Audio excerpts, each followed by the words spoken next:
Баршаларыңызға да ассалаумағалейкум. Арнама тіркеліп, қолдау көрсетіп отырыңыздар. Сіздерге көп рахмет. Қай көкеге осы жайлы түс кірді? Кім күрсінді? Кім құлаққа қыстырды? Қазақ тілін білмей жатқан ұрпаққа не көрінді үйретердей үш тілді? Білсін тілін, дінін, ділін әуелі. Қазағымның қайда дәстүр әуені?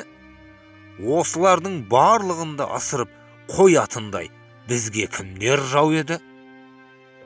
25 жыл аз ба, көп пе соншалық? Тәуелсіздік бермеді ме зор шабыт?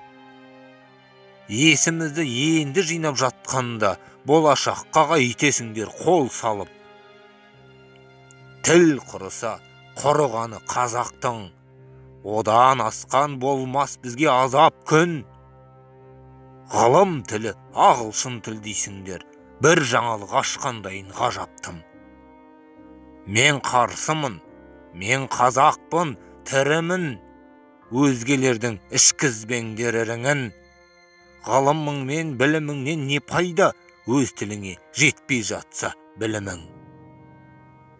Бізден енді орыс болу шықпайды. Ағылшынша тіпті халқым ұқпайды. Ана тілден нәр алғандар себебі өзгелердің сілекейін жұтпайды. Ессіздерге ақыл берші тәңірім. Ұрпағымды ұсақ тамақ тағы кім? Батыраштың кім ұстап жүр балтасын, шаппақ болып ұлтымыздың тамырын. Мен қазақпын, түсінбедім бұл қалай? Мен абаймын, көкірегі жырға абай. Сол абайдың ұрпағының ауызын отырмаңдар бөтен тілмен былғамай.